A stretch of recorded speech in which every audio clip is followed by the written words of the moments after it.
Allah subhanahu wa ta'ala constantly reminds us of His mercy and His forgiveness. Rasulullah sallallahu alayhi wa sallam passed by the graves of the companions who had died and been buried there.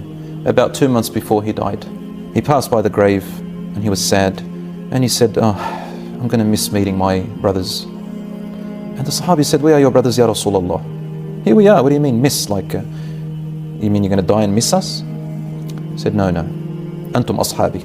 You're my companions. The ones I'm talking about are the ones who haven't come yet. They're not born yet. They will believe in me even though they have never seen me." The Muslim men and women, and I ask Allah that we are those among them. Allah gave me and every prophet a special dua that was specific for every prophet to ask. Other than every other dua, there was one specific one every prophet had that will never be refused. And each one took his dua already. As for me, I left it for the hereafter. On the day of judgment, the people will go to every prophet and none of them could help them. They'll go to Adam, Ibrahim, Nuh. All of them. And then finally they'll come to me. So he saved his dua for the hereafter. And Allah will say to him, "Irfa' ra'sak ya Muhammad sallallahu alaihi wasallam, lift your head up. Washfa' tushaffa'. Ask me to save whoever you want." And Rasul sallallahu alaihi wasallam will stand up. And what will he say? "Allahumma ummati ummati."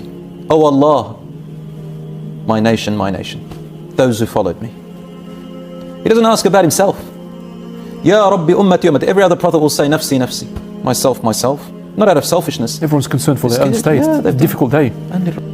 Who is the ummah of the Prophet ﷺ? Every person that believed in him and Allah and didn't make any shirk. So there are people who prayed on and off, some of them who were lazy in their actions, some of them who did major sins. He's talking about the others who are going to be destined to hellfire. Yeah, some Muslims will be destined to hellfire. May Allah protect us. Rasul ﷺ will come back and he cannot rest. Even in Jannah he cannot enjoy it. SubhanAllah. Can you imagine that? He enjoys Jannah, of course, but he's still got his mind on them. So Allah then finally says to the angels, "Go, and every person who has a little mark on his forehead," at least they prayed on and off, and every person who had tawheed, worshipped Allah alone with la ilaha illallah and never made shirk with me, take them out. All of them will be saved. Not one will be left with tawheed.